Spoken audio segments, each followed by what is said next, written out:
వాక్యం చదువుకుందాం. మత్తయి సువార్త 5వ అధ్యాయము 4వ వచనం చదువుకుందాం. మత్తయి సువార్త 5వ అధ్యాయము 4వ వచనం.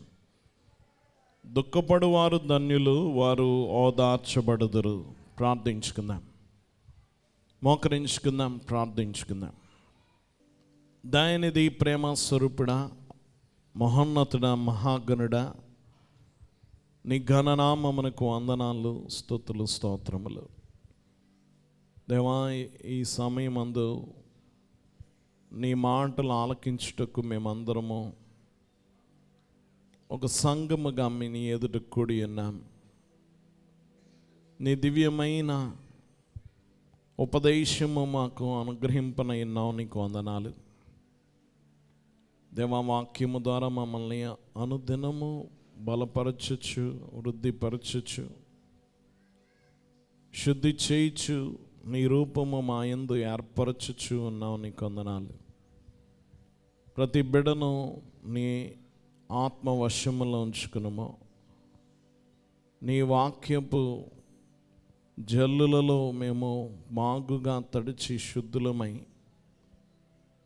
దేవా, దివ్యమైన నీ రూపానికి మార్చబడగల ధన్యత దయచేయము. మా పాపపు కురూపము తొలగించుము, నీ వాక్యముతో చిక్కుము. దేవా, నీ వాక్యముతో మా జీవితాల్ని జీవింపచేయమని మా కొరకు వాక్యమై దిగొచ్చిన యేసు నామమును వేడుకొనుచున్నాం తండ్రి. దేవుని సన్నిధిలో ఉన్న ప్రియ విశ్వాసులారా, క్రీస్తు యేసు యొక్క దివ్య దీవెన మనందరికీ ప్రభువును అనుగ్రహించును గాక. మనము ధన్యతల గురించి గత వారం నుండి చెప్పుకుంటూ ఉన్నాం. గత వారం మనం చెప్పుకున్నాం, ఆత్మ విషయమై దీనులైన వారు ధన్యులు, పరలోక రాజ్యము వారిది. ఆత్మ విషయములో దీనత్వం ఎలాగుంటుందో చెప్పుకున్నాం. పరిసయ్యుడు సుంకరి యొక్క ఉపమానములో నుండి మనం చూసాం ఎలాగ ఆత్మయందు దీనులై ఉండాలనే సంగతి మనం ధ్యానం చేశాం. ఈ ధన్యతలలో రెండో ధన్యత చాలా ప్రాముఖ్యమైన విషయం. ఇది దుఃఖపడువారు ధన్యులు, వారు ఓదార్చబడుదురు. అందరూ చెప్పండి మాట. గమనించండి, దుఃఖపడువారు ధన్యులు. ఇది చాలా విచిత్రమైన మాట. ప్రభు యొక్క విచిత్రమైన మాట, విచిత్రమైన ప్రకటన ఇది. ఎందుకు దుఃఖపడేవారు ఎలా ధన్యులు? ధన్యులు అంటే సంతోషంగా ఉన్నవారు, దీవింపబడిన వారు అని అర్థం. అంటే దుఃఖపడేవారు సంతోషముగా ఉన్నవారు అని చెప్తూ ఉన్నాడు. దేవుని బిడ్డలారా, ఇక్కడ ఈ దుఃఖపడేవారు ఎవరు? వారు ఎందుకు విచారంగా ఉంటారు? వారు ఎలా ఓదార్చబడతారు అనే సంగతి మనం ఈరోజు ధ్యానం చేద్దాం. దేవుని బిడ్డలారా, గమనించిన మొదటిగా మనం ధ్యానం చేయబోయే అంశం ఏమిటంటే మానవ బాధల యొక్క రహస్యం. ఒక మనిషి ఎందుకు బాధ పొందాలి? బాధ, దుఃఖము అనేది పాప ఫలితమే. దేవుని బిడ్డలారా, ఈ దుఃఖం అనేది పాపము తర్వాతే వచ్చినంతవరకు దుఃఖం అనేది లేదు. గమనించండి, ఈరోజు అనేక రకాలైన విషయాలు మనల్ని దుఃఖపరుస్తాయి. ఎందుకనే దానికి మనము సమాధానం చెప్పలేం. ఒక మనిషి చక్కగా ఆరోగ్యంగా ఉంటున్నాడు, ఇంకొకడు బలహీనంగా ఉంటున్నాడు. ఒకడికి చక్కని స్థితి ఉంటుంది, కొన్నిసార్లు కొంతమందికి సరైన స్థితి ఉండదు. ఒకడు సమాధానంగా ఉంటాడు, ఇంకొకడు సమాధానంగా ఉండలేడు. ఒకడు ఆరోగ్యంగా ఉంటున్నాడు, ఇంకొకడు అనారోగ్యానికి గురవుతున్నాడు. ఒకడు ఎక్కువ కాలం బ్రతుకుతున్నాడు, ఇంకొకడు చాలా చిన్న ఆయుష్లో చనిపోతూ ఉన్నాడు. దేవుని బిడ్డలారా, గమనించండి, ఇద్దరు పడిపోతే ఒకడు చనిపోతున్నాడు, ఒకడు బ్రతుకుతున్నాడు. ఇలా దేవుడు జరిగినిస్తున్నాడు అనేది మనం చాలాసార్లు అనుమానిస్తూ ఉంటాం. దేవుని సంగమా, గమనించండి, శ్రమలోనే మనం ఆలోచిస్తాం ఇలాంటివన్నీ కూడా. ఇది దేవుని మనసులో దాగున్న రహస్యం. ఎవరి మనసులో ఉంది? ఈ ప్రశ్నలన్నిటికీ దేవుని దగ్గర రహస్యాలు ఉన్నాయి. హృదయ రహస్యాలు ఎరిగిన వాడెవరు? దేవుడు మాత్రమే. ద్వితీయోపదేశకాండం 29:29లో చెప్తాడు. దేవుని బిడ్డలారా గమనించండి, హృదయ రహస్యాలు దేవునికి చెందినవి. ఎవరికి చెందినవి? ద్వితీయోపదేశకాండము 29:29 చదవండి. రహస్యములు మన దేవుడైన యెహోవాకు చెందినవి. మన దేవుడు చాలా మర్మమైన వాడు. అన్ని రహస్యాలకి ముగింపు ఎక్కడుందంటే ప్రభువులో ఉంది. గమనించండి, ఎందుకు మన జీవితంలో సమస్య రాగానే ఎందుకు అనే ప్రశ్న వస్తుంది. దీవించినప్పుడు అడగం. దేవుడు నిన్ను దీవించినప్పుడు ఎందుకు ప్రభు నాకు ఇచ్చావని అడుగుతావా? ఇవ్వనప్పుడే అడుగుతావు. బాధ వచ్చినప్పుడే ఎందుకు, నేనే ఎందుకు, నాకే ఎందుకు, ఇప్పుడే ఎందుకు, ఇలాంటి ప్రశ్నలు మన జీవితంలోకి వస్తూ ఉంటాయి. దేవుని బిడ్డలారా గమనించండి, ఈ సమాధానము మన దగ్గర నుంచి దాచబడింది. రహస్యాలన్నీ దేవుని వశము. ఎవరు వశము? రోమాపత్రిక 11వ అధ్యాయము, రోమాపత్రిక 11వ అధ్యాయము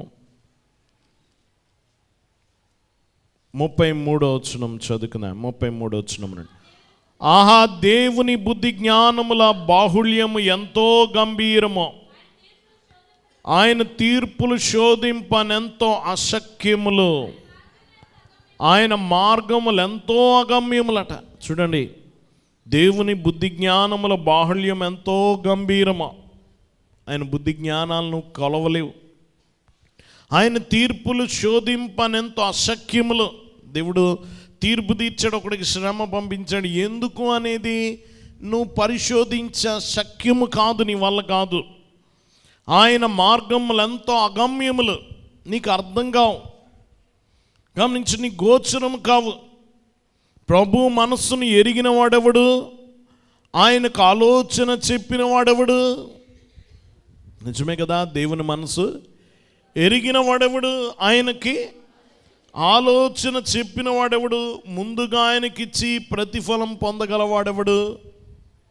పెట్టుబడి పెట్టి ఆయన దగ్గర నుంచి అందుకోగలిగిన వాడెవడు? ఆయన మూలమున, ఆయన ద్వారాను, ఆయన నిమిత్తము సమస్తము కలిగి ఉన్నవి. చూడండి, ఆయన మూలంగా కలిగాయట, ఆయన ద్వారా కలిగాయట, ఆయన నిమిత్తం. ఎవరి నిమిత్తము? ఎవరి కొరకు? ఆయన కొరకు. దేవుని బిడ్డలారా, ఆయన కొరకు యుగ యుగముల వరకు ఆయన మహిమ కలుగును గాక. దేవుని బిడ్డలారా గమనించండి, కాబట్టి దేవుని మనసు ఎరిగిన వాడు లేడు, దేవునికి సలహా ఇచ్చేవాడు లేడు, ఆయనకిచ్చి ప్రతిఫలం పొందగలిగిన వాడు లేడు. దేవుని మనసు ఎవ్వరు ఎరగరు. దేవుని బిడ్డలారా గమనించండి, ఆయనకి ఎవరు సలహా ఇవ్వలేరు. దేవుని బిడ్డలారా, దేవుని ఆలోచనలు ఎవరు విచారించలేరు. దేవుని సంగమం గమనించండి, ఆయన ఎవరికి రుణపడి ఉండడు. దేవుడు ఎవరికి రుణపడి ఉండదు. దేవుని బిడ్డలారా, ఆయన ద్వారా, ఆయన మూలముగా, ఆయన ద్వారా సమస్తము కలిగి ఉన్నవి ఆయన కొరకు. ఎవరి కొరకు? దేవుని బిడ్డలారా, మానవ బాధల రహస్యం అంతటికీ ఒకటే సమాధానం, దేవుడు. ఎవరు? దేవుని బిడ్డలారా గమనించండి, ఒక వివరణ కాదు, ఒక వ్యక్తిలో ఈ రహస్యాలన్నీ ఈమిడి ఉన్నాయి. ఒక వ్యక్తిలో, దేవునిలో. దేవుని బిడ్డలారా గమనించండి, కాబట్టి దీనికి మన జీవితంలో జరిగిన పరిస్థితులకి మనం ఎవరైనా వివరణ ఇవ్వాలని కోరుకుంటే అది అజ్ఞానమే. మనం సమాధానం చెప్పలేం. ఈడు ఇలా చేశాడు కాబట్టి ఎలాంటి ప్రతిఫలం వచ్చిందో, లేకపోతే ఇలా జరిగినాయి అని నువ్వు చెప్పాలనుకుంటే అవన్నీ కాదు. దేవుడే దానికి సమాధానం. దేవుడు చేశాడు. ఎవరు చేశారు? దేవుని బిడ్డలారా, యోనా చేప కడుపులో ఉండి చేసిన ప్రార్థన అదే. ప్రభా, ఇదిగో నా సమయం బాలేదు, ఇక్కడ ఉన్నాను అనలే, లేకపోతే నేను తప్పు చేశాను ఇక్కడ ఉన్నాను అనలే. గమనించిన ఒకటే అన్నాడు, నీవు నన్ను ఇక్కడ పెట్టావు, దీనికి కారణం ఎవరో కాదు, నేనే, నీవే, నువ్వు నన్ను ఇక్కడ పెట్టావు. ప్రతి రహస్యం వెనక ఆయన నిలబడి ఉన్నాడు. దేవుని బిడ్డలారా గమనించండి, కాబట్టి మనము గమనించండి, మానవ బాధల రహస్యము, మానవ దుఃఖ రహస్యము దేవునిలోనే ఇముడుంది. సమాధానాలన్నీ ఎక్కడున్నాయి? అవి నీకు దేవుడు బయలుపరచాల్సిన పని లేదు, ఆయన ఎవరికి వివరణ ఇవ్వాల్సిన పని లేదు. ఇది మనం జ్ఞాపకం ఉంచుకోవాలి. అయితే ఒక మాట చెప్తున్నాడు, ఏమిటంటే దుఃఖపడువారు ధన్యులు, వారు ఓదార్చబడుదురు. గమనించండి, రెండవ విషయం ఏమిటంటే ప్రభు యొక్క పరిచర్య ఆదరణతో కూడిన పరిచర్య. ఎలాంటి పరిచర్య? ఆదరణతో కూడిన పరిచర్య. దేవుని బిడ్డలారా, ఓదార్పునిచ్చే పరిచర్య. దేవుని సంగం గమనించండి, ప్రభు ఓదార్చువాడు. ఆయన గమనించండి ఓదార్చే స్వభావం కలిగిన వాడు. ఆయన అనేక రకాలుగా ఓదారుస్తాడు. ఈ దినము కొన్ని విషయాలు మనం చూద్దాం, ఎలా ఓదారుస్తాడు. కీర్తన గ్రంథము 34వ కీర్తన 18వ వచనం చదువుకుందాం. కీర్తన గ్రంథము 34వ కీర్తన 18వ వచనం. విరిగిన హృదయం గలవారికి యెహోవా ఆసన్నుడు, నలిగిన మనస్సు గలవారిని ఆయన రక్షించును. దేవుని బిడ్డలారా, విరిగిన హృదయం కలిగిన వారికి యెహోవా ఆసన్నుడు.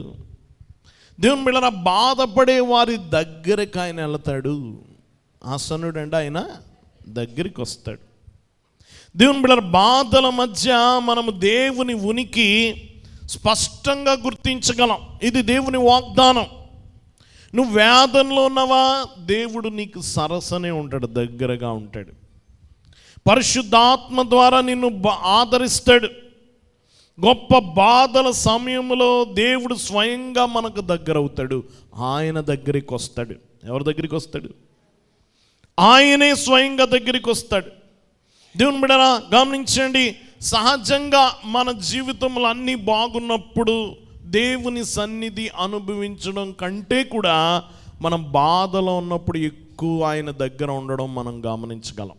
ఇప్పుడు నువ్వు అన్నీ బాగున్నప్పుడు కంటే కూడా దేవుని బిడ్డలారా, నీ జీవితంలో సుఖ సంతోషాలు గమనించండి, దేవుని అవసరత పెద్దగా నీకు లేదనిపించినప్పుడు దేవుడు దగ్గరగా ఉన్నట్టు నీకు అనిపించదు. కానీ నువ్వు వేదనలో ఉన్నప్పుడు దేవుని ఉనికి మనం గ్రహించగలం.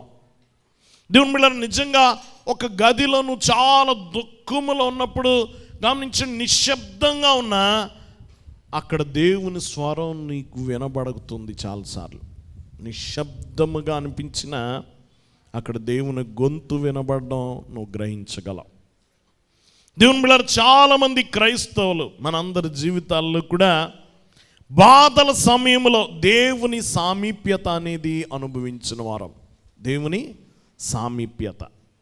దేవుని బిడ్డలారా, గమనించండి, దేవుడు చాలా దగ్గరగా ఉండడం, ఆయన కౌగిలి దగ్గరగా ఉండడం, ఆయన వెచ్చని గమనించండి కౌగిలి దగ్గరగా ఉండడం, ఆయన ఒడిలో మనం సేద తీరడం, ఇలా చాలా అనుభవాలు దేవుడు దగ్గరగా ఉండడం మనం గ్రహించగలం. గాఢాంధకారపు లోయలో నేను సంచరించినను ఏ అపాయమునకు భయపడి నీవు నాకు. ఆ బాధలో ఆయన తోడు నువ్వు స్పృశించగలుగుతూ ఉంటావు. అందుకనే విరిగిన హృదయం కలిగిన వారికి ఆయన ఆసన్నుడు. దేవుని బిడ్డలారా, గమనించండి, ఇది ఆయన చెప్తున్నాడు. ఆయన దగ్గరికి వస్తాడు. నువ్వు బాధల్లో ఉంటే ఆయన ఏం చేస్తాడు? మొదటిగా గమనించండి, ఈ ఆదరణతో కూడిన దేవుని పరిచర్యలో మొదటిగా దేవుడు బాధ పెట్టే గమనించండి బాధపడే వారికి దేవుడు దగ్గరవుతాడు. దేవుడు రెండో విషయము మనం చూస్తే 34వ కీర్తనలోనే 4వ వచనం చూద్దాం. 34:4లో నేను యెహోవా యొద్ద విచారణ చేయగా ఆయన నాకు ఉత్తరం ఇచ్చెను, నాకు కలిగిన భయములన్నిటిలో నుండి ఆయన నన్ను తప్పించెను. రెండోది, ఈ బాధల్లో ఆయన తన వైపు మనల్ని ఆకర్షించుకుంటాడు. మనం కూడా దేవునికి దగ్గరగా వెళతాం. ఆయన మనకు దగ్గరగా రావడమే కాదు, మన బాధలను బట్టి ఎవరి దగ్గరికి జరుగుతాం? దేవుని దగ్గరికి వెళతాం. ఆయనకు మొర్ర పెట్టడం ద్వారా, దేవుని బిడ్డలారా ఆయన తలంచుకోవడం ద్వారా, దేవుని బిడ్డలారా మనం దేవునికి దగ్గరగా మనమే జరుగుతూ ఉంటాం.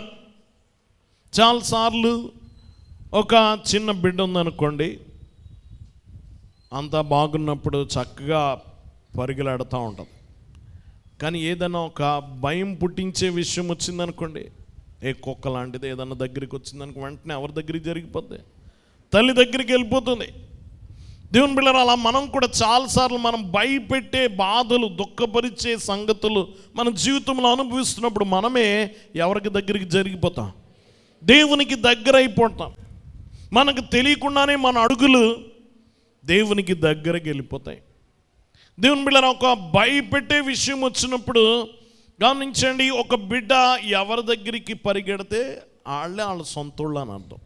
వాళ్ళ తల్లో సహోదరు వాళ్ళ దగ్గరోళ్ళు ఎవరని గుర్తుపట్టగలం?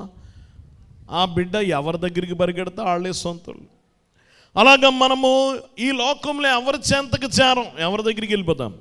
దేవుని దగ్గరికి వెళతాం. ఆయన మన సొంతవాడు, ఆయన మన తండ్రి, కాబట్టి ఆయన దగ్గరికి వెళతాం. దేవుని బిడ్డ, ఈ బాధల్లోనే తెలుస్తుంది. ఒక ఆయన అంటాడు, నీకు కావలసిందల్లా యేసు మాత్రమే అనేది, యేసు తప్ప నీకెవ్వరూ మిగలనంత వరకు తెలియదట.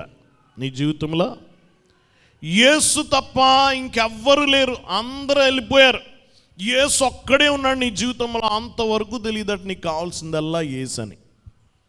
ఎప్పుడైతే ఆయన మాత్రమే నీ జీవితంలో మిగిలిన్నాడో అప్పుడు అర్థమవుతుందంట ఆయన ఒక్కడుంటే చాలు, ఇంకెవడక్కర్లేదని. ఎవరుంటే చాలు? దేవుని బిడ్డలారా చూడండి, అందరూ ఉన్నప్పుడు ఆయన విలువ తెలియదు, అందరూ వదిలేసిన తర్వాత ఆయన మాత్రం ఉంటే చాలు అనిపిస్తుంది. ఆయన మాత్రం మిగిలిన తర్వాత ఇంకెవరు అక్కర్లేదు అనిపిస్తుంది. ఇంకెవరు? ఆయన ఒక్కడు సరిపోతాడు మన జీవితానికి. కాబట్టి బాధల్లో మనకు ఆదరణ, ఈ ఆదరణ పరిచర్యలో మన దేవుడు ఏం చేస్తాడంటే నీ దుఃఖము ద్వారా ఆయన దగ్గరికి ఆకర్షించుకుంటాడు. ఒకటే ఆయన నీ దగ్గరికి వస్తాడు, రెండు మనల్ని ఆయన దగ్గరికి ఆకర్షించుకుంటాడు, మనం ఆయన దగ్గరికి వెళతాం. ఇది రెండో విషయము. దేవుని బిడ్డలారా గమనించిన, అందుకే దేవుడు శ్రమల గుండా ఎందుకు నడిపిస్తాడంటే తద్వారా నువ్వు ఆయన దగ్గరికి జరుగుతావని, నువ్వు ఆయన హత్తుకొని ఉంటావని. దేవుని సంగమం గమనించండి, వాక్యం వింటున్న వాళ్ళారా గమనించండి, ఆ సమయంలో మాత్రమే దేవుడు నాకు సహాయం చేయకపోతే నేను మునిగిపోతానేమో అని వేదన కలిగించి మనల్ని ఆయన దగ్గరికి లాక్కుంటాడు. ఇది రెండో విషయం. మూడోదిగా గమనించండి, మనము మంచి పరిస్థితుల్లో, సుఖకరమైన పరిస్థితుల్లో కంటే కూడా గమనించండి, కష్ట సమయాల్లో వేగంగా పెరుగుతాం, వేగంగా వృద్ధి చెందుతాం. ఎందులో? కష్టకాలంలోనే మనం వేగంగా వృద్ధి పొందుతాం. రోమా పత్రిక 5వ అధ్యాయము, మరియు ఆయన ద్వారా మనం విశ్వాసం వలన ఈ కృపయందు ప్రవేశము గలవారమై అందులో నిలిచుండి దేవుని మహిమను గూర్చిన నిరీక్షణను బట్టి ఆశ్చర్యపడుచున్నాం. అంతేకాదు శ్రమ ఓర్పును, ఓర్పు పరీక్షను, పరీక్ష నిరీక్షణను కలగజేయనని ఎరిగి శ్రమలయందు అతిశయపడుతున్నాము. శ్రమలయందు దేవుని బిడ్డలారా, శ్రమలయందు అతిశయపడుతున్నాం. ఎందుకట? ఈ శ్రమ ఏం చేస్తుందట? శ్రమ ఓర్పును, ఓర్పు పరీక్షను, పరీక్ష నిరీక్షణను కలగజేయనట. ఈ శ్రమ నీకు మేలే చేస్తుంది. కడకు శ్రమ యందు నువ్వేం చేస్తావంటే అతిశయపడతావు, లేక ఆనందపడతావు. ఏం చేయబడతావు? ఈ దుఃఖం నిన్ను తిరిగి ఎందులోకి నడిపిస్తుందంటే ఆనందంలోకి నడిపిస్తుంది. కానీ దానికి దశలు ఉన్నాయి. శ్రమ వలన ఓర్పు వస్తుంది, ఓర్పు వలన పరీక్ష వస్తుంది, పరీక్ష వలన నిరీక్షణ, నిరీక్షణ వలన ఆనందము. దేవుని సంగమం గమనించండి, ఇది చాలా ప్రాముఖ్యమైంది. బాధల్లో నువ్వు ఆనందిస్తావా? నీ శ్రమ కలిగితే ఆనందిస్తావా? శ్రమల యందే గమనించండి సంతోషించమని రాశారు గారు. ఇక్కడ కూడా ఆ శ్రమల యందున అతిశయపడుతున్నాను. శ్రమల యందు మీరు ఎవరైనా అతిశయపడ్డారా? చెప్పాలి.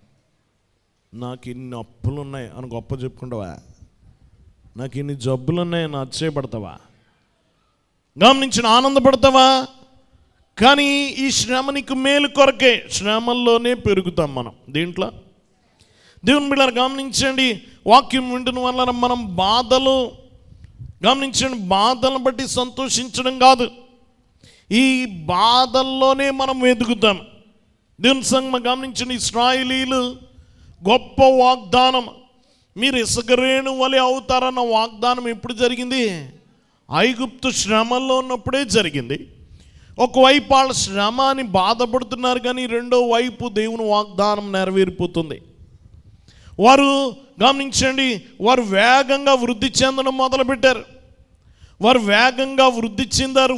గమనించండి, వారు విస్తరించారు, బహుగా ప్రబలారు. ఎందులో? శ్రమల్లోనే. ఒకవైపు గమనించండి, ఈ ఐగుప్తు రాజు ఫరో వారిని బాధపరుచు కొలది కూడా వారు ఇంకా విస్తరించారట. దేవుని బిడ్డలారా, అతడు అసహ్యపడే అంత విస్తరింపజేశాడు దేవుడు. ఇది చాలా ప్రాముఖ్యమైంది. దేవుని బిడ్డలారా గమనించండి, మన జీవితంలో శ్రమలు అనుకుంటాం, కానీ శ్రమల్లోనే ఎదుగుతాం. నీ ఎదుగుదల ఎప్పుడు ఆగిపోద్ది తెలుసా? సుఖం రాగానే ఆగిపోద్ది. ఎందులో? నీ జీవితంలోకి గమనించండి, ఒకడు శ్రమ పడుతున్నాడు మంచి స్థితిలోకి వెళ్ళాలని, చాలా కష్టాలు, శ్రమపడి అందులో తన ఆస్తి వృద్ధి చేసుకున్నాడు. సరిపోద్దులే, నేను చాలా సంపాదించానంటే అక్కడతో అయిపోద్ది. సుఖపడదాం అనుకున్నాడు అనుకోండి, ఇంకా అక్కడి నుంచి ఎదగడిక. అతడు ఎదగాలంటే ఇంకా ఏం చేయాలి? ఇంకా శ్రమ గుండానే ప్రయాణించాలి. ఆ శ్రమ గుండా ఎంత ప్రయాణిస్తే, ఎంత కష్టపడితే అంత వృద్ధి అవుతుంది. ఇక చాలా అనుకున్న దగ్గర ఆగిపోద్ది అతని ఆశీర్వాదం, ఎదుగుదల ఆగిపోద్ది. దేవుని బిడ్డలారా గమనించండి, వాక్యం వింటున్న వల్ల శ్రమలోనే మనం పెరుగుతాము. ఎందులో పెరుగుతాం? శ్రమలోనే. దేవుని బిడ్డలారా గమనించండి, మనం శ్రమ పెట్టే కొలది వృద్ధి చెందుతూ ఉంటాం. దేవుని సంగమం గమనించండి, ఈరోజు మన జీవితము బాధతో మొదలైన సుఖంలో ముగిస్తుంది. దేవుని బిడ్డలారా, మన పురోగతి, మన వృద్ధి అంతా కూడా శ్రమలోనే దాగుంది. ఎందులో దాగుంది? కాబట్టి నిన్ను ఆదరిస్తాడు. నువ్వు ఎందుకు ఆనందిస్తావు? శ్రమలను వృద్ధి చెందుతున్నావు గనక. ఏం జరుగుతుంది? శ్రమల యందు ఆనందించు. శ్రమల్లో నీ ఆత్మీయ జీవితం ఎదుగుతుంది, శ్రమల్లో ప్రేమ పెరుగుతుంది, శ్రమల్లో ఓర్పు పెరుగుతుంది. మంచివన్నీ కూడా శ్రమలోనే వస్తాయి. మంచివన్నీ దేవుని బిడ్డలారా అయ్యగారు రాశారు కదా, నీలోని సద్గుణాలు పైకి తేలు వరకు కష్టాల కొలిమి కాలును.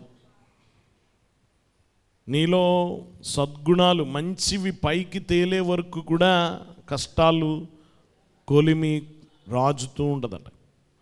నీలో దుర్గుణాలు కరగాలన్నా కష్టాలే.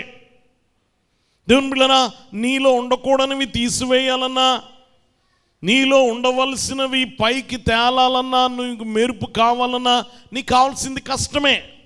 నీ కష్టకాలంలోనే ఎదుగుతావు, నువ్వు వృద్ధి చెందుతూ ఉంటావు.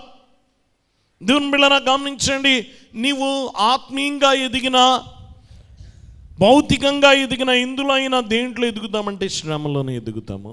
దేంట్లో? కాబట్టి దాన్ని బట్టి ఆనందం. దేన్ని బట్టి? ఆ శ్రమను బట్టి కాదు, శ్రమలోని ఎదుగుదలను బట్టి. నీ శ్రమలో ఎదుగుదలను బట్టి. దేవుని బిడ్డలారా, ఒకటి శ్రమ కాలంలో నీకు దేవుడు దగ్గరగా జరుగుతాడు, ఇదొక ఆదరణ. రెండోటి, ఇంకో ఆదరణ ఏమిటంటే శ్రమలో నువ్వు కూడా దేవునికి దగ్గరగా జరుగుతావు. ప్రార్థన ద్వారా నువ్వు దేవునికి సమీపమవుతావు. ఇది రెండవ ఆదరణ. మూడోది, శ్రమలో నీకు వృద్ధిస్తాడు. ఏమిస్తాడు? ఒకవైపు నువ్వు కష్టం అనిపిస్తున్నా, ఒకవైపు నువ్వు నలిగిపోతున్నా, అదొక ఇనప కొలిమిలా ఉన్నా నీకు మంచి సమయం అదే. అయ్యగారు అన్నారు, శ్రమల కాలమే విమల కాలం అని. పరిశుద్ధమైన కాలం, నీకు మేలు చేసే కాలం అది. దేవుని సంగమం గమనించండి, ఇది మూడోది. నువ్వు ఎదుగుతావు, వృద్ధి చెందుతూ ఉంటావు శ్రమలో. పక్కన శ్రమల ఇనప కొలిమిలో ఇశ్రాయేలీయులున్న వారు విస్తరించారు. ఆ శ్రమలోనే వారు పరిశుద్ధంగా ఉన్నారు కూడాని. ఐగుప్తు దేశంలో ఉన్న ఐగుప్తు విగ్రహారాధన అంటకుండా ఉన్నారు. ఎందుకంటే శ్రమల బట్టి. దేవుని బిడ్డలారా గమనించండి, వాక్యం వింటున్న వాళ్ళరా, నాలుగోదిగా మనం చూస్తే 2 కొరింథీ పత్రిక 1వ అధ్యాయం 4వ వచనం. దేవుడు మమ్మల్ని ఏ ఆదరణతో ఆదరించుచున్నాడో ఆ ఆదరణతో ఎట్టి శ్రమల్లో ఉన్న వారినైనా ఆదరించుటకు శక్తి గలవారుగునట్లు ఆయన మా శ్రమ అంతటిలో మమ్మల్ని ఆదరించుచున్నాడు. నాలుగోదిగా, ఈ దుఃఖపడడం వలన నీకు కలిగేది ఏమిటంటే, దేవుని బిడ్డలారా, మన బాధల వలన ఇతరులకి పరిచర్య చేయటకు మనకు అర్హత సాధిస్తాం. నువ్వు శ్రమల గుండా వెళ్ళినప్పుడు శ్రమల అనుభవం ఏంటో తెలుస్తుంది. ఎప్పుడైతే నువ్వు బయటకు వచ్చావో నువ్వు ఇతరులకి సహాయపడగలవు. ఇతరులకి అదే చెప్తున్నాడు, దేవుడు మమ్మల్ని ఏ ఆదరణతో ఆదరించుచున్నాడో ఆ ఆదరణతో ఎట్టి శ్రమల్లో ఉన్న వారినైనా ఆదరించుటకు శక్తి గలవారు మగునట్లు ఆయన మన శ్రమ అంతటిలో మమ్మల్ని ఆదరించున్నాడు. దేవుడు నీకు ఎందుకు శ్రమ రానిచ్చి ఎందుకు దేవుడు నిన్ను ఆదరిస్తున్నాడు అంటే, ఈ అనుభవం గుండా వెళ్ళిన తర్వాత నీ తదనంతరం శ్రమల గుండా వెళ్ళేవాడికి నువ్వు సహాయకారిగా ఉంటావని. ఎలా ఉంటావని? సహకారిగా. దేవుని బిడ్డలారా గమనించండి, మనం ఓదార్చబడిన తర్వాత అనేకులను ఓదార్చగలం. మనం అనుభవం గుండా వెళ్ళే వరకు నువ్వేం చేయాలి? సహాయం చేయాలి. దేవుని బిడ్డలారా గమనించండి, నువ్వు చెప్పాలి, దేవుడు నిన్ను చూసుకుంటాడు, అది నాకు తెలుసు. ఎందుకంటే నన్ను ఆయన జాగ్రత్తగా నా శ్రమలో చూశాడు కాబట్టి. నిన్ను కూడా దేవుడు బాగా చూసుకుంటాడు. ఎందుకంటే నన్ను ఆదరించిన దేవుడు నిన్ను కూడా ఆదరిస్తాడు. నన్ను శ్రమలో నుండి బయటపడవేసిన వాడు నిన్ను కూడా బయటపడవేస్తాడు. నీ అనుభవాలన్నిటి ద్వారా ఎదుటివాడి శ్రమల్లో నువ్వు సహాయపడగలవు. అందుకొరకు దేవుడు నిన్ను ఆదరించాడు. చాలాసార్లు మనం ఆ పని చేయం. మనం ఆదరింపబడ్డాం, అవతలోడు ఎలా పోతే నాకేంటన్నట్టు కూర్చుంటాను. దేవుని బిడ్డలారా గమనించండి, ఇది చాలా ప్రాముఖ్యమైన సత్యం. ఈ వారంలో ఒకరి దగ్గరికి వెళ్ళా. ఆయన చాలా వేదనలో ఉన్నాడు, శరీర బలహీనతను బట్టి. దేవుని బిడ్డలారా గమనించండి, ఆయనకి ఒకటే చెప్పాం, ఏమిటంటే ఇప్పుడు దేవుడు శ్రమ గుండా మిమ్మల్ని నడిపిస్తున్నాడు. దేవుడు బాగు చేస్తాడు, తప్పకుండా మీరు లేస్తారు. కానీ లేచిన తర్వాత మీ పని ఏమిటంటే, నీకులాంటి స్థితిలో ఉన్న వారి దగ్గరికి వెళ్ళు, నీకులా వేదన పడుతున్న వారి దగ్గరికి వెళ్ళు. నువ్వు వెళ్ళి వారితో మాట్లాడి వారి కొరకు నువ్వు కూడా ప్రార్థన చేసి వారిని ఆదరించడానికి నీ సమయాన్ని వెచ్చించాలి. నువ్వేం చేయాలి? దేవుడు నీకెందుకో అంత గమనించండి, గొప్ప దేవుడు నిన్ను ఆదరించి నిన్ను స్వస్థపరిచి ఈ శ్రమలో నుండి బయటికి ఎందుకు రప్పించాడు? నువ్వు అనేకులకు దీవెనకరంగా ఉండాలి. నువ్వు పని కట్టుకొని వెళ్ళాలి. మనకు ఎన్ని పనులున్నా మీరు పని మానైనా వెళ్ళాలి. వెళ్ళి ఏం చేయాలి? వాళ్ళకి ఆదరించాలి, ప్రార్థన చేయాలి. నువ్వు పని కట్టుకొని చేయాలి. ఎందుకంటే దేవుడు నిన్ను ఆదరించాడు కనుక నువ్వు సహాయం చేయాలి. వెళ్ళి వారి కొరకు గమనించండి, పని కట్టుకుని వెళ్ళి సమయం ఖర్చు అనుకోకు, డబ్బు ఖర్చు అనుకోకు. నీ పని ఏమిటంటే వెళ్ళి ఆదరించడం. నువ్వు బాగు చేయలేవు కదా, కానీ నువ్వు ఆదరించగలవు. ఏం చేయగలవు? ఆదరించగలం. వారు చేయి పట్టుకొని నిలబడగలం. దేవుని బిడ్డలారా కొన్నిసార్లు మనం శరీర బలహీనతల్లో మనం భారం పంచుకోలేం. చాలాసార్లు ఒకరు బాధపడుతున్నారు, నువ్వేమైనా పంచుకోగలవా?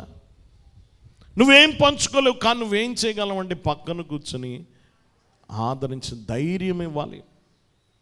నువ్వు నిలబడి ప్రార్థన చేయాలి. గమనించిన వారి కొరకు నువ్వు తోడుగా నేనున్నాను ఇదిగో అని నువ్వు ధైర్యం చెప్పాలి. దేవుని బిడ్డలారా సంఘము చేయాల్సిన పని అది. సంఘము ఆదరించాలి. కొన్నిసార్లు కొన్ని శ్రమల్లో ఉన్న వారిని కుటుంబాలు వదిలేయచ్చు, సొంత తల్లిదండ్రులు వదిలేయచ్చు, సహోదరులు వదిలేయచ్చు. శ్రమలో ఉన్న వాడి దగ్గరికి చాలామంది రారు, భయం వాళ్ళకి.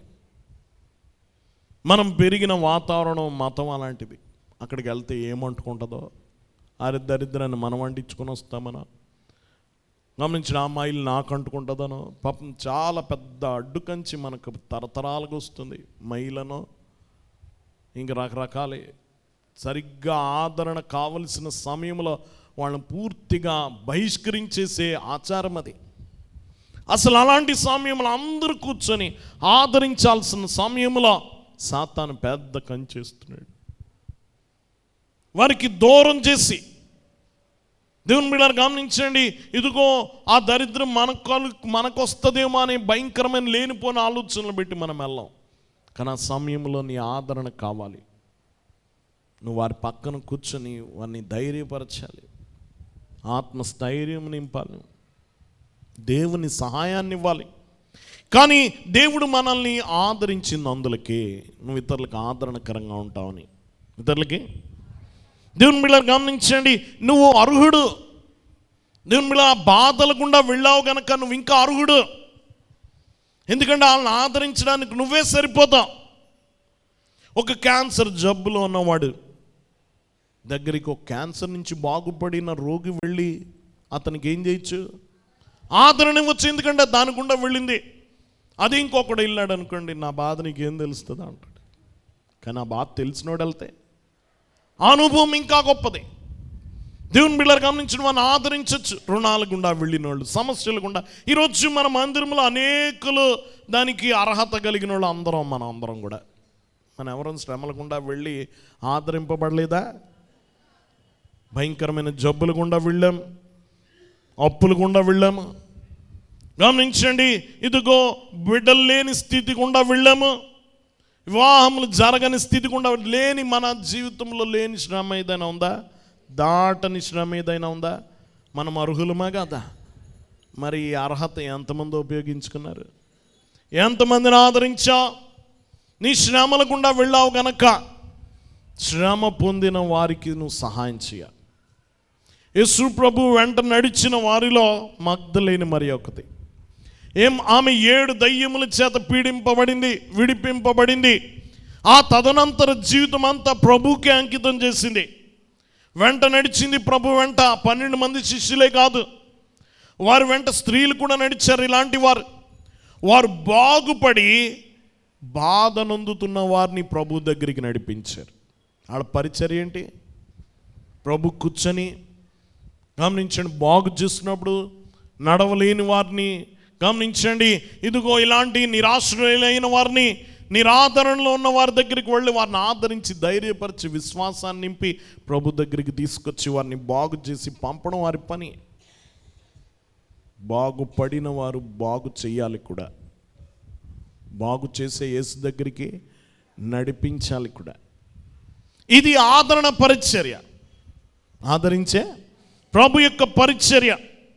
దేవుని బిడ్డలారా గమనించండి, ఇందులో ప్రతి వారు భాగస్వాములు అవ్వాలి. ఈ గొప్ప పరిచర్యలు మనందరిది కూడా. గాయాలు కట్టేవారం అవ్వాలి, గాయాలు చేసేవారం అవ్వకూడదు. చాలాసార్లు గాయాలు చేసేవాళ్ళు కూడా ఉంటారు, వాళ్ళ మాటలతో గాయపరుస్తారు. పాపం ఒక ఆవిడ పాపం ఎవరో చనిపోయింది, 1 నెల తర్వాత గుడికి వచ్చింది అనుకోండి, అప్పుడే వచ్చేసింది చూసావా, అప్పుడే రాకూడదమ్మా నువ్వు అని చెప్పే గొప్పోళ్ళు ఉంటారు మన దగ్గర కూడా. ఉండరా చెప్పాల, అప్పుడే రాకూడదు, బయట తిరగకూడదు. దేవుని బిడ్డలారా గమనించండి, దేవుని సంఘంలో ఉన్న దయ్యాలు అన్నమాట. వాళ్ళ దయ్యాలు ఎక్కడుంటాయి? సంఘంలో కూడా ఉంటాయి. ఇలాంటి లేనిపోని సలహాలు చెప్తారు, పాడు చేస్తారు, వాడిని ఇంకా నిరాశ్రయులుగా చేస్తారు. మీకు ఇదివరకు చెప్పాను, ఒక ఆయన అన్నాడు, ఒకడు దెబ్బలు తగిలి హాస్పిటల్కి వెళ్తే గాయాలు కడతారేమో, గుళ్ళోకి వస్తే చంపేస్తారు అన్నట్ట. ఏం చేశారు? చంపేసేవాళ్ళు ఉన్నారు చాలామంది. కానీ నువ్వు గాయాలు కట్టాలి. ఇది పూటకోళ్ళవాని ఇల్లు. గాయాలు కట్టి గమనించిన వారికి పరిచర్య చేసే పూటకోళ్ళవాని గృహం, హాస్పిటల్. దేవుని బిడ్డలారా గమనించండి. కాబట్టి మనము అనేకులకు ఆదరణకరంగా ఉండాలి దేవుని సంగమా. కాబట్టి మన పని ఏమిటంటే, మనం బాధల గుండా వెళ్ళాము గనక, నిందల గుండా వెళ్ళాము గనక, గమనించిన అనేక శ్రమల గుండా వెళ్ళాము గనక, అనేక మంది శ్రమల్లో నువ్వేం చేయాలంటే ఆదరించడానికి నీ అనుభవాలు ఉపయోగించుకోవాలి. మరి నీకు అనుభవాలు లేవా? ఆ బాధల గుండా వెళ్ళినోడికి ఉంటుందా అనుభవం? బాధల గుండా వెళ్ళని వాడికి ఉంటుందా? దేవుని బిడ్డలారా గమనించండి, వాక్యం వింటున్న వాళ్ళరా, ఆ బాధల గుండా వెళ్ళిన వాడికే ఉంటుంది అనుభవం. దేవుని బిడ్డలారా, ఒక అనాథకి తెలుసు అనాథ బాధ ఏంటో, విడవబడిన భార్యకి తెలుసు విడవబడిన వారి బాధ ఏంటో. దేవుని బిడ్డలారా, వ్యాధిగ్రస్తుడికి తెలుసు వ్యాధిగ్రస్తుడి బాధ ఏంటో, రుణగ్రస్తుడికి తెలుసు రుణము గుండా వెళ్ళేవాడు బాధ ఏంటో. నీ పని ఏమిటంటే ఆదరించట. నీ దేవుడు నిన్ను బాగు చేస్తున్నప్పుడు, నువ్వు ఇంకా శ్రమల గుండా వెళుతున్నప్పుడే నువ్వు ఆదరించగలవు, నీ అనుభవాలు వారికి జోడించగలవు. ఇది నాలుగవది. 4 విషయాలు ప్రభు ఎలా ఆదరిస్తాడు. ఒకటి, ఆయన నీ దగ్గరికి జరుగుతాడు. శ్రమల్లో ఆయన ప్రసన్నత, ఆయన యొక్క మహిమ, ఆయన తోడు నువ్వు స్పష్టంగా అనుభవించగలవు. రెండోది, శ్రమల్లో నువ్వే దేవుని దగ్గరికి జరుగుతావు, మరింతగా దేవుని దగ్గర గడుపుతూ ఉంటావు, మరింతగా దేవునికి దగ్గరగా జరుగుతూ ఉంటావు. శ్రమల ద్వారా నిన్ను ఆకర్షించుకుంటాడు, తన దగ్గరికి రప్పించుకుంటాడు. మూడోదిగా, ఆ శ్రమల్లో నిన్ను ఇంకా వృద్ధి చేస్తాడు. ఏం చేస్తాడు? శ్రమల్లో నువ్వు ఇంకా వృద్ధి చేస్తాడు. దేవుని బిడ్డలారా గమనించండి, ఇది చాలా ప్రాముఖ్యమైన విషయం. నీకు చాలా ఆనందం కలుగుతుంది. దేవుని బిడ్డలారా గమనించండి, ఇదివరకు ఒకసారి నేను కొంచెం డైటింగ్ చేశాను అనమాట. అది చేస్తున్నప్పుడు చాలా ఆకలి అవుతుంది కదా, కానీ ఆనందం ఏంటో తెలుసా? రోజు వెయిట్ చూసుకునేవాడిని, అమ్మో తగ్గిపోతుంది. అది గొప్ప ప్రోత్సాహం. ఎందుకు? దేవుడు ఏం చేస్తున్నాడు? మేలే చేస్తున్నాడు. పర్లేదు, ఆకలి కొన్నా పర్లేదు, మనకేం కనబడుతుంది? గమనించండి, ఫలితం కనబడుతుంది, వృద్ధి కనబడుతుంది, తలపెట్టి నీ పని సఫలమవుతుంది కదా, ఉండదా? దేవుని బిడ్డలారా, అలాగే శ్రమల గుండా నువ్వు వెళుతున్నప్పుడు దేవుడిని వృద్ధి చేయడం గమనిస్తే శ్రమగా అనిపించదు, అది పెద్ద బాధగా అనిపించదు. దేవుడు నిన్ను ఆదరిస్తాడు వృద్ధి చేస్తూ. దేవుని బిడ్డలారా, ఇది మూడవది. నాలుగవదిగా, నీ శ్రమల్లో ద్వారా నువ్వేం చేయాలంటే ఇతరులను ఆదరించాలి. దేవుని బిడ్డలారా గమనించండి, నువ్వు నిజంగా ఆనందంగా ఉన్న ఇంటికి వెళితే చాలాసార్లు అవమానాలు ఎదురుతాయి. ఎవడు పట్టించుకోండి నిన్ను అక్కడ కదా. నీ ఇంటికి వచ్చి నువ్వు మళ్ళీ ఏడుస్తావు. వెళ్ళేటప్పుడు ఆనందంగా వెళ్తావు, వచ్చేటప్పుడు నన్ను గౌరవించలేదు, నన్ను పట్టించుకోలేదు అనుకుని వస్తావు. కానీ అదే వేదనగా ఉన్నవారి ఇంటికి వెళ్ళు, నీ మనసు ఎంతో ప్రశాంతంగా ఉంటుంది. దేవుని బిడ్డలారా, రోగుల కొరకు ప్రార్థన చేయి, నీ మనసు చాలా నెమ్మది ఉంటుంది. ఎంతో ఏదో నువ్వు చేసిందేమీ లేదు, నువ్వు వెళ్ళి 2 మాటలు చెప్పావు, ప్రార్థన చేసావు, కానీ నీకు అదో గొప్ప సంతృప్తి, నీ మనసులో నెమ్మది. నువ్వేదో సంపాదించిన అనుభూతి నువ్వు పొందుతావు, నిజంగా నువ్వు సంపాదిస్తావు పరలోకంలో. ఇది ఎప్పుడు జరుగుతుందంటే ఆ వేదనలో నువ్వు ఆదరించినప్పుడే. నీకు చాలా ఉపయోగపడుతుంది. నువ్వు ఎప్పుడైనా వెళ్ళి ఆదరించి ఇదే పనిగా పెట్టుకో. చాలామంది రోగులైన వారిని, వేదనలో ఉన్న వారిని గమనించండి, దేవుని నమ్మిన వారైనా నమ్మని వారైనా వారి దగ్గరికి వెళ్ళి ఆదరించు, ప్రార్థన చేయి, దేవుని మాటలు చెప్పు, నీ అనుభవాలు చెప్పు. ఇంటికి వచ్చిన తర్వాత నీ మనసు నువ్వు చూసుకో, ఎంత ప్రశాంతంగా ఎంత ఆనందంగా ఉంటుందో. దేవుని బిడ్డలారా గమనించండి, ఇది 4 విషయాలు మనం చూసాం. దేవుని సంగమా గమనించండి, ఇది చాలా ప్రాముఖ్యమైన విషయం. దేవుడు ఒక మాట చెప్తున్నాడు ఇక్కడ, దుఃఖపడువారు ధన్యులు వారు ఓదార్చబడుదురు. దేవుడిస్తున్న చక్కని మాట, వారు ఓదార్చబడతారు. దేవుని సంగమా, దేవుడిస్తున్న చక్కని మాట. దేవుని సార్వభౌమాధికారం యొక్క మహత్యం, దేవునికి ఉన్న శక్తి. వారు ఓదార్చబడతారు, ఓదార్చబడతారు. ఇది ముగింపది, దుఃఖంతో ముగియలే. దేవుని బిడ్డలారా, దేంతో ముగిసింది? ఓదార్పబడతారు, ఓదార్చబడతారు. దేవుని అధికారం అది, దేవునికి అధికారం ఉంది. దేవుని బిడ్డలారా గమనించండి, వాక్యం వింటున్న వల్ల నువ్వు శ్రమల గుండా వెళ్ళినప్పుడు ఇది జ్ఞాపకం ఉంచు, కొన్ని విషయాలు జ్ఞాపకం ఉంచుకోవాలి. అదేమిటంటే, మొదటిగా ఆయన సార్వభౌమాధికారి, మనం కాదు. కాబట్టి మన ప్రశ్నలకు ఈ జీవితంలో ఎప్పటికీ సమాధానం దొరకదు. ప్రతి వారు గమనించండి, దేవుడు గొప్ప అధికారి, గమనించండి, మనం కాదు. మనకు అధికారం లేదు, ఆయనకేముంది? సర్వాధికారం ఉంది. మనకే అధికారం లేదు. మనకు చాలా ప్రశ్నలు వస్తాయి, శ్రమ రాగానే ఇందాక చెప్పుకున్నాను, ఎందుకు నాకెందుకు, ఆడు బాగానే ఉన్నాడు నాకెందుకు, అన్ని తప్పులు చేసినాడు ఆడు బాగానే ఉన్నాడు నాకెందుకు ఈ శ్రమ. చాలా ప్రశ్నలు. దేవుని బిడ్డ శ్రమ వచ్చిందంటే ప్రశ్నలు ఎన్ని వచ్చేస్తాయి? ఎందుకు, అన్ని క్వశ్చన్ మార్కులే మన మనసులో. ఎందుకు ఇలా? గమనించండి, మన జీవితంలో చాలా ప్రశ్నలకు సమాధానం లభించదు, ఎప్పటికీ లభించదు. ఎప్పటికీ. కొంతమంది ఈ సత్యంతో బ్రతకలేరు. వాళ్ళకి ఏం కావాలి? సమాధానం కావాలి. నాకు ఎందుకు ఇలాగైంది, ఇంక ఒప్పుకోరేళ్ళు. గమనించిన దేవునికి తెలుసు, ఆ రహస్యం దేవుని దగ్గరే ఉంది, అది దేవుడు నాకు చెప్పడం అనే విషయంతో ఆగరం. నాకు ఎందుకు ఇలాగైంది, వెళ్ళిపోతారు. ఇక నాకు ఇంట్లో బాగాలేదండి ఎలా అని ఎంతమందిని కనుక్కుంటారో. ఏమన్నా వాళ్ళ దగ్గరికి వెళ్ళండి, ఆవిడ చెప్తుంది, దేవుని నమ్ముకున్న ఆవిడే చక్కగా నీకు ఎందుకు ఇలా జరిగిందని చెప్తుంది అని కొంతమంది నడిపిస్తూ ఉంటారు. దేవుని బిడ్డలారా గమనించిన వాళ్ళు, ఎందుకంటే నా జీవితంలో జరిగిన సంఘటనకు వివరణ దేవుడు ఇవ్వడు అనే సత్యంతో బ్రతకలేరు. వాళ్ళకి ఏం కావాలి? ఏదో జవాబు కావాలి. వాళ్ళు ఏదో నోటుకొచ్చింది చెప్తారు, వాళ్ళు ఏదో జవాబు చెప్తారు వాళ్ళు. దేవుని బిడ్డలారా గమనించండి, ఇదిగో ఒకరు పాలన ఎవరో చనిపోయారు అనుకోండి, చాలామంది ఎవరికి తోచిన సమాధానాలు చెప్తాడు. ఇదిగో నువ్వు ఈ మూల బరువెట్టావు అందుకని చచ్చిపోయాడు అంట. గమనించండి, మా నాన్నగారు చనిపోయినప్పుడు అనుక మందిరం కట్టారు కదండి, ఆ చివరి బరువెట్టేశానండి అందుకనే చనిపోయాడు ఒక ఆయన. ఏంటి దేవుడు గుడి కడితే చంపేశాడు దేవుడు అన్నా నేను.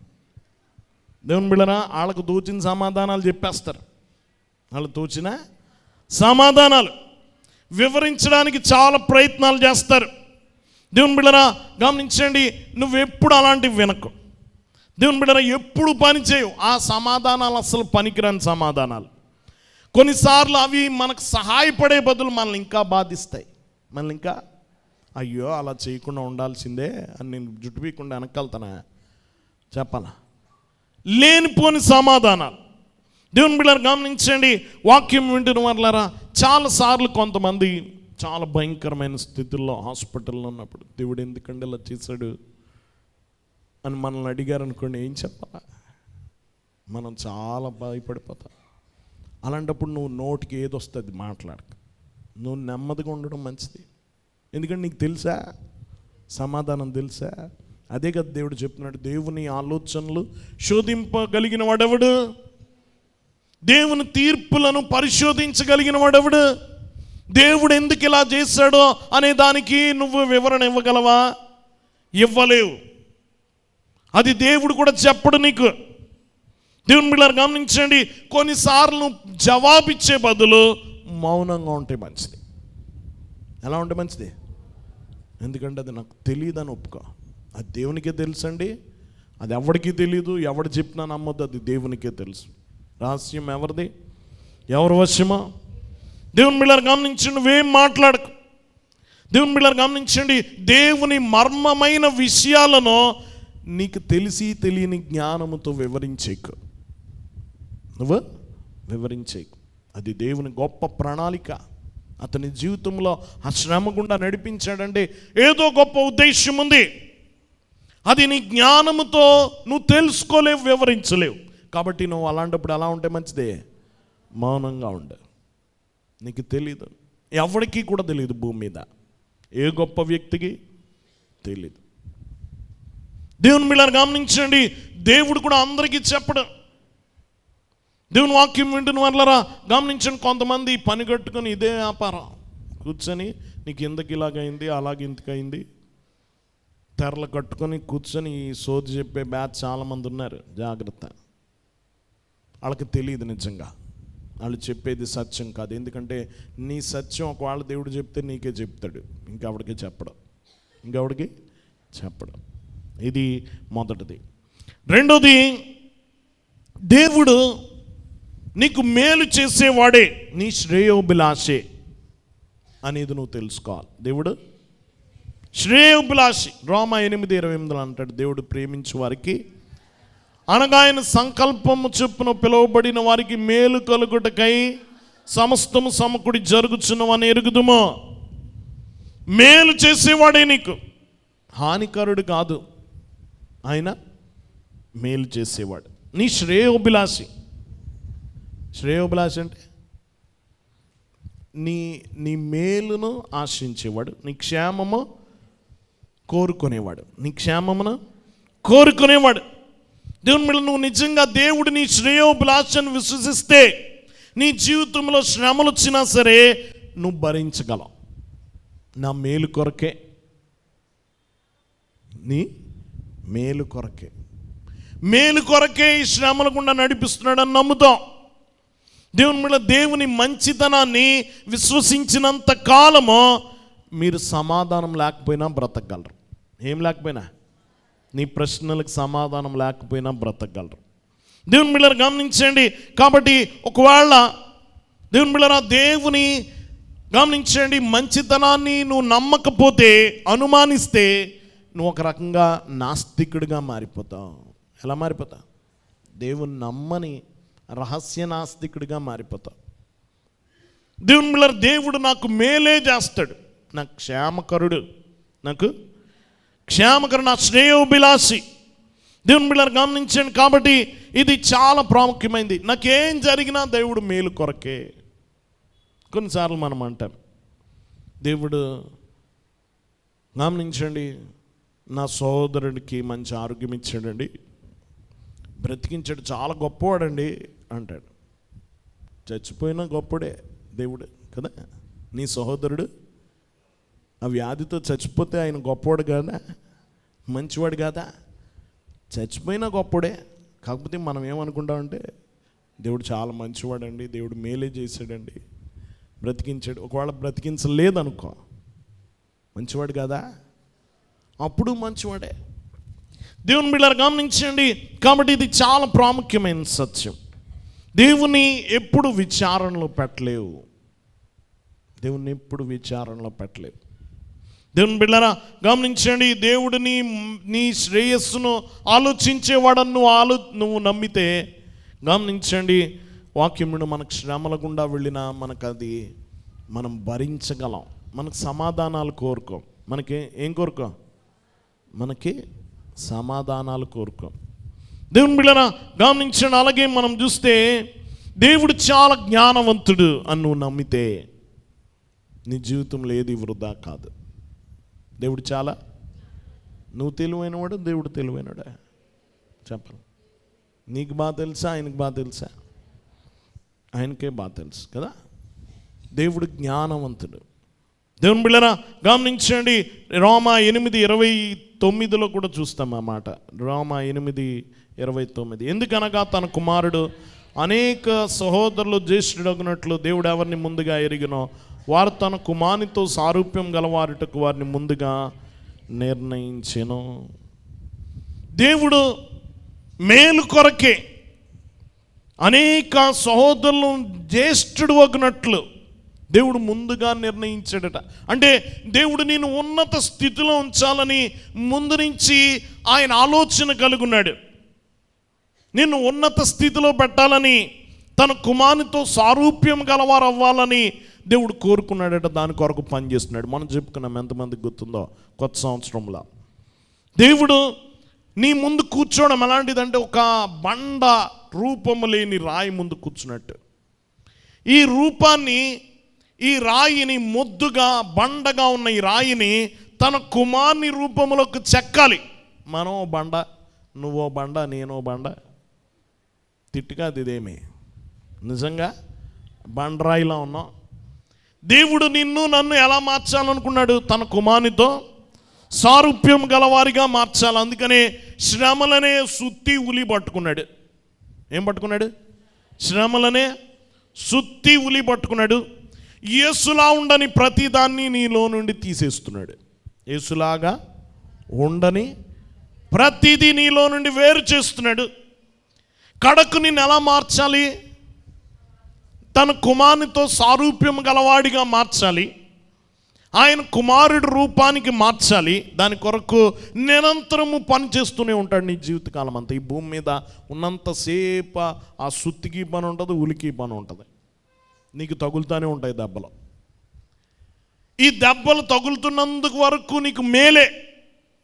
నీలో ఆయన రూపం ఏర్పడుతుంది, దాని కొరకు ఆయన శ్రమ పడుతున్నాడు, నీలో పనిచేస్తున్నాడు. దేవుని బిడ్డలారా గమనించండి, జీవితకాలం అంతా ఇది జరుగుతూనే ఉంటుంది.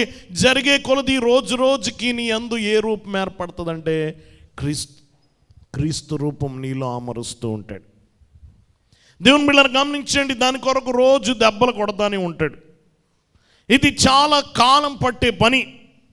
ఈ శిల్పం పూర్తయ్యే వరకు ఆగకుండా ఆ శిల్పి అలాగైతే పనిచేస్తూ ఉంటాడో, నీలో ఆ క్రీస్తు రూపం వచ్చే వరకు దేవుడు కూడా పనిచేస్తూ ఉంటాడు. దేవుని బిడ్డలారా గమనించండి, అవన్నీ ఆ దెబ్బలన్నీ తిన్న తర్వాత, శ్రమల గుండా అన్ని ప్రయాణించిన తర్వాత, చివరికి గమనించిన అంత విహీనంగా ఉన్న బండలాంటి రూపము క్రీస్తు వంటి స్వరూపములోకి మారుతుంది. ఏ రూపంలోకి? క్రీస్తు స్వరూపంలోకి మారుతుంది. అప్పుడు సుందరంగా ఉంటాం. అప్పుడు నీకు అర్థమవుతుంది, ఈ శ్రమలన్నీ నా మంచికే, ఈ దెబ్బలన్నీ నా మంచికే, ఈ వేదనలన్నీ నా మేలు కొరకే అని అప్పుడు అర్థమవుతుంది. దేవుని బిడ్డలారా గమనించండి, వాక్యం వింటున్న వాళ్ళరా, అప్పుడు నీకు అర్థమవుతుంది ఇవన్నీ మేలు కొరకే అని. దేవుని వాక్యం వింటున్న వాళ్ళరా గమనించండి, చాలాసార్లు నీ కోపం రావచ్చు. ప్రభా ఇంత దెబ్బ కొట్టా, అంత దెబ్బ కొట్టావు అనుకుంటావేమో, నీ మేలు కొరకే ఈ దెబ్బలన్నీ కూడా. దేవుని బిడ్డలారా గమనించండి, ఈ లోకములో చాలా అందమైన క్రైస్తవులు ఎవరో తెలుసా? గమనించండి, దేవుని ద్వారా చక్కని బిల్డింగులు, చక్కని పొలాలు కొనుక్కున్న గమనించండి క్రైస్తవులు కాదు. వాళ్ళకి ఇంకా పని మొదలెట్టలేదు అంటారు. దేవుడు వారి జీవితంలో ఏం మొదలెట్టలే, ఇంకా మొదలెట్టలేదు. ఇంకా దేవుడు నన్ను చాలా దీవించాడండి, ఏ శ్రమ దేవుడు రానివ్వలేదండి, నేను చాలా సుఖంగా ఉన్నాను అన్నవా, నీకు ఇంకా దేవుడు ఇంకా మొదలెట్టలేదు అని అర్థం. చాలా అందమైన క్రైస్తవులు ఎవరో తెలుసా? వాళ్ళు బయటికి చాలా గొప్పగా కనబడకపోవచ్చు, గంభీరంగా కనబడకపోవచ్చు. దేవుని బిడ్డలారా వారు ఆస్తిపాస్తులతో లేకపోవచ్చు, అన్ని శ్రమల గుండా వెళ్ళొచ్చు, రోజు వేదనలు ఉండొచ్చు. ఈరోజు ఈ శ్రమ, మళ్ళీ ఈ సంవత్సరం ఈ శ్రమ, ఇన్ని శ్రమల గుండా నడుస్తున్న వాళ్ళ అందమైన క్రైస్తవులు. వాళ్ళకి దెబ్బలు బాగా తగులుతున్నాయి, వాళ్ళు క్రీస్తు రూపమునకు మారుతున్నారు. బయటికి మన కళ్ళతో చూస్తే వీళ్ళే బాగుంటారు. ఎవరు? దేవుని ద్వారా వృద్ధి చెంది, దేవుని ద్వారా ఆశీర్వాదాలు మాత్రమే అనుభవించి, దేవుని ద్వారా ఏ శ్రమ అనుభవించని క్రైస్తవులు అందంగా ఉంటారు. కానీ అసలు దేవుని దృష్టిలో నుంచి చూసి అందంగా ఎవరున్నారంటే, ఆశీర్వాదాల కంటే ఎక్కువ శ్రమలు, నష్టాలు, కష్టాల గుండా వెళ్ళి, నిందలు, భారముల గుండా నడిచిన క్రైస్తవులే దేవుని దృష్టికి అందమైన క్రైస్తవులు, సుందరమైన క్రైస్తవులు. దేవుని బిడ్డలారా గమనించండి, వాక్యం వింటున్న వాళ్ళరా గమనించండి, అంత విహీనంగా ఉన్నవారు ఎవరంటే చాలా బయటికి భౌతికంగా భారీగా కనబడి, గమనించండి దేవుడు మమ్మల్ని బాగా అభివృద్ధి చేశాడంటే వీళ్ళకి ఇంకా దెబ్బలు ఇంకా మొదలవ్వలేదు అని అర్థం, వారి జీవితాలు ఇంకా నిస్సారంగా ఉన్నాయని అర్థం. దేవుని బిడ్డలారా గమనించండి, కాబట్టి ఇది చాలా ప్రాముఖ్యమైంది. ఇది గమనించండి, ఎన్ని శ్రమల గుండా వెళితే అంత సౌందర్యం, ఎన్ని శ్రమలు అన్ని దానములు, ఎన్ని శ్రమలు అన్ని దానములు ఉన్నవి. దేవుని బిడ్డలారా గమనించండి, వాక్యం వింటున్న వాళ్ళరా వారి సాక్ష్యాలు దేవుని మహిమను వివరిస్తాయి. వీళ్ళకేం సాక్ష్యం ఉంటుంది? దేవుడు నమ్ముకున్నాను, డబ్బు బాగా ఇచ్చాడు, దేవుడు నమ్ముకున్నాను, దేవుడు బాగా ఆరోగ్యంగా ఉంచాడు, ఇందులో సాక్ష్యం ఏమి లేదు. దేవుని నమ్ముకున్నాను, ఈ శ్రమల గుండా నడిపించి ఈ సౌందర్యం, ఆత్మ సౌందర్యం ఇచ్చాడు, ఈ ఆత్మ సౌందర్యం నాకు ఇచ్చాడు, నేను ఈ పాపాలు వదిలేశాను, ఈ అక్కర్లేని దాన్ని తీసేశాడు దేవుడు అని ఎప్పుడైతే ఎవరైతే చెప్తారో వారిలో ఉంది నిజమైన సౌందర్యం. దేవుని బిడ్డలారా గమనించండి, ఒకవేళ ఈరోజు నీ మీద చాలా భారం అనిపిస్తే, బరువైన దెబ్బలు తగులుతున్నట్టు నీకు అనిపిస్తే, నీ జీవితం వృధా చేయబడలేదు, ప్రయోజనకరమే. నీ జీవితము ప్రయోజనకరమే. ఎందుకంటే దేవుడు గొప్ప శిల్పి, ఆయనకు తెలిసి అలా చెక్కాలి. చాలా తెలివైన వాడు. నీకు తెలిసిన జ్ఞానం కంటే ఆయన జ్ఞానం గొప్పది. నువ్వు ప్రస్తుతాన్ని చూస్తావు, నీ జీవితం మొత్తంగా చూస్తాడు. నీ జీవితాన్ని, నువ్వు గతాన్ని మర్చిపోయి ఉండొచ్చు, నువ్వు ప్రస్తుత గమనించండి బాధే చూస్తున్నావేమో, నీ భవిష్యత్తు మహిమ చూడో, కానీ మొత్తంగా దేవుడు చూస్తాడు నిన్ను. ఎలాగా? సంపూర్ణంగా చూస్తాడు. దేవుని బిడ్డలారా కాబట్టి నువ్వెంత మాత్రం అనుమానించకు దేవుని నమ్ము. ఆయన చాలా జ్ఞానవంతుడు. గమనించిన ఆయన తెలివి గొప్పది. సురక్షిత హస్తాల్లో నువ్వు ఉన్నావు. కాబట్టి నీ రూపాన్ని చక్కగా చెప్తాడు. ఇది మూడవది. నాలుగవది, దేవుడు ప్రేమయున్నాడు కాబట్టి నిన్ను ఒంటరిగా వదలడు. నిన్ను ఒంటరిగా, దేవుడు ప్రేమ కలిగినవాడు. దేవుని బిడ్డలారా గమనించండి, దుఃఖించువారు ధన్యులు, దుఃఖపడువారు ధన్యులు. వారు గమనించిన అక్కడితో వదిలేలే దేవుడు, వారు ఓదార్చబడతారు. దేవుని ప్రేమ నిన్ను ఓదారుస్తుంది. దేవుని బిడ్డలారా గమనించిన, ఆయన మీ దగ్గరికి వస్తాడు. దేవుని బిడ్డలారా నువ్వు నమ్మినా నమ్మకపోయినా నీకు దగ్గరగా జీవిస్తాడు. దేవుని బిడ్డలారా ఆయన నిన్ను ఆదరిస్తాడు. దేవుని బిడ్డలారా కాబట్టి ఇది చాలా ప్రాముఖ్యమైన విషయం. దేవుడు ప్రేమయున్నాడు. ఆయన నువ్వు అనుమానించకలే. ఎందుకో తెలుసా? మానవాళి కడు వేదనలో ఉన్నప్పుడు దేవుడు దిగి వచ్చాడు ఆదరించడానికి. చింత లేదిగా గమనించండి, చింతలో ఉన్న మనిషి దగ్గరికి ఎవరు వచ్చారు? ఆ చింతలు తీర్చడానికి వచ్చాడు. దేవుని బిడ్డలారా గమనించండి, 2000 సంవత్సరాల క్రితము భూమి మీదకి వచ్చాడు. ఆయన వదిలేలా మనిషిని, దూరంగా చూస్తూ నిలబడలే, మానవాళి దగ్గరకు వచ్చాడు ఆదరించడానికి. దేవుని బిడ్డలారా గమనించండి, వాక్యం వింటున్న వాళ్ళరా, ఈ బాధల ప్రపంచంలోకి వచ్చాడు, తన శాశ్వతమైన ప్రేమను చూపించాడు. దేవుని బిడ్డలారా గమనించండి, ఈ శాపగ్రస్త లోకములోనికి దేవుడు తన కుమారుడిని మానవులను ఆదరించడానికి పంపించాడు. ఎందుకు పంపించాడు? దేవుని బిడ్డలను ఆదరించడానికి పంపించాడు. దేవుని బిడ్డలారా ఆయన ఇంకా రుజువు చేయాల్సిన పని లేదు. దేవుడు తన శిలువ మీద దేవుడు తన ప్రేమను రుజువు చేశాడు. ఇంకా పదే పదే నీకు ఆయన ప్రేమ రుజువు చేసుకోవాల్సిన పని లేదు. నీకు ఆదరణ కావాలా? శిలువ వైపు చూడు, అంతే. ఎటువైపు చూస్తా? శిలువ వైపుకు చూడు. అక్కడ దేవుడు తన కుమారుణ్ణి గమనించండి శిలువ మీద అర్పించిన ఆయన ప్రేమ కనబడుతుంది, నీకు ఆదరణ వస్తుంది. దేవుని బిడ్డలారా కాబట్టి గమనించండి, దేవుడు నిన్ను ప్రేమిస్తున్నాడు గనక మిమ్మల్ని ఒంటరిగా వదిలిపెట్టడు, ఆదరిస్తాడు. ఏం చేస్తాడు? దేవుని బిడ్డలారా గమనించండి, ఈరోజు ప్రభు వైపుకు మనం చూడగలిగితే ఆయన దుఃఖము, ఆయన సిలువలో ఆయన దుఃఖము, ఆయన ప్రేమ రెండు కలిసి ప్రవహించడం ఆ సిలువలో మనం చూడగలము. దేవుని బిడ్డలారా గమనించండి, ఈరోజు ప్రభు సన్నిధిలో ఉన్నాం. మనం ఎన్నడూ కూడా దేవుణ్ణి అనుమానించాల్సిన అవసరం లేదు. 4 విషయాలు దేవుని సార్వభౌమాధికారంలో ఉన్న ఆయన మహాత్యాన్ని తెలియజేస్తున్నాయి. ఏమిటంటే ఆయన సార్వభౌమాధికారి మనం కాదు కాబట్టి మన ప్రశ్నలకి జీవితంలో జవాబు రాదు. ఏం రాదు? జవాబు రాదు. నువ్వు వెతక్కు కూడా, నువ్వేం చేయద్దు, వెతికి నువ్వు నిరాశపడతావు. వెతికి తప్పు సమాధానాలు మనుషుల దగ్గర దొరుకుతాయి. సరైన రహస్యం దేవుని దగ్గరే ఉంది. ఎవరి దగ్గర ఉంది? దేవుని దగ్గర ఉంది. రెండోది, ఆయన నీ శ్రేయోభిలాషి. నీ మేలు కొరకే నిన్ను బాధ పెడుతున్నాడు, నీ మేలు కొరకే దెబ్బలు కొడుతున్నాడు, నీ యందు క్రీస్తు రూపం అమర్చడానికే గమనించండి నీలో పనిచేస్తున్నాడు. నీ మేలు కొరకు ఆలోచిస్తాడు. నీ శ్రేయోభిలాషి. మరి ఎవరికంటే కూడా నీ శ్రేయస్సును ఎక్కువ ఆలోచించేవాడెవరు? ప్రభుని. అప్పుడు మనం దేవుణ్ణి అనుమానించం.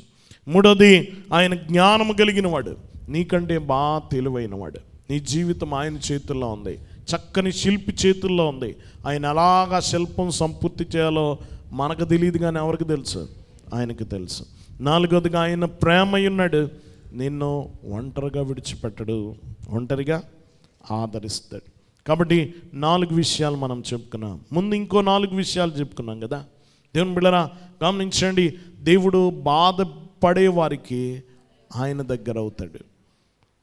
2, బాధపడేవారిని ఆకర్షిస్తాడు, ఆయన దగ్గరికి ఆకర్షించు. 3ది, బాధపడే సమయంలోనే వృద్ధి చేస్తాడు. 4దిగా, బాధపడే వారిని బాధపడి ఆదరింపబడిన వారిని బాధపడే వారి దగ్గరికి వెళ్ళి ఆదరిస్తాడు. దేవుని బిడ్డలారా ఈరోజు విన్న వాక్యము చాలా శ్రేష్టమైంది. దుఃఖపడువారు ధన్యులు, ఓదార్చబడతారు. ఇది దేవుడిచ్చిన వాగ్దానమా? దేవుని బిడ్డలారా గమనించండి, నీ దుఃఖముగా ఉండిపోదు, అది ఓదార్చబడుతుంది. ఎందుకంటే ఇది దేవుని వాగ్దానం గనక ఆ వాగ్దానాన్ని నమ్ముదాం. అలాంటి భాగ్యం ప్రభు మనెల్లరికి అనుగ్రహించును గాక. మోకరించుకుందాం. దయనిధి ప్రేమ స్వరూపుడ మహోన్నతుడని కొందనాలు. దేవా, నీ వాక్యముల నుండి అనేక సంగతులు మాకు బోధించిన తండ్రి నీకు వందనాలు.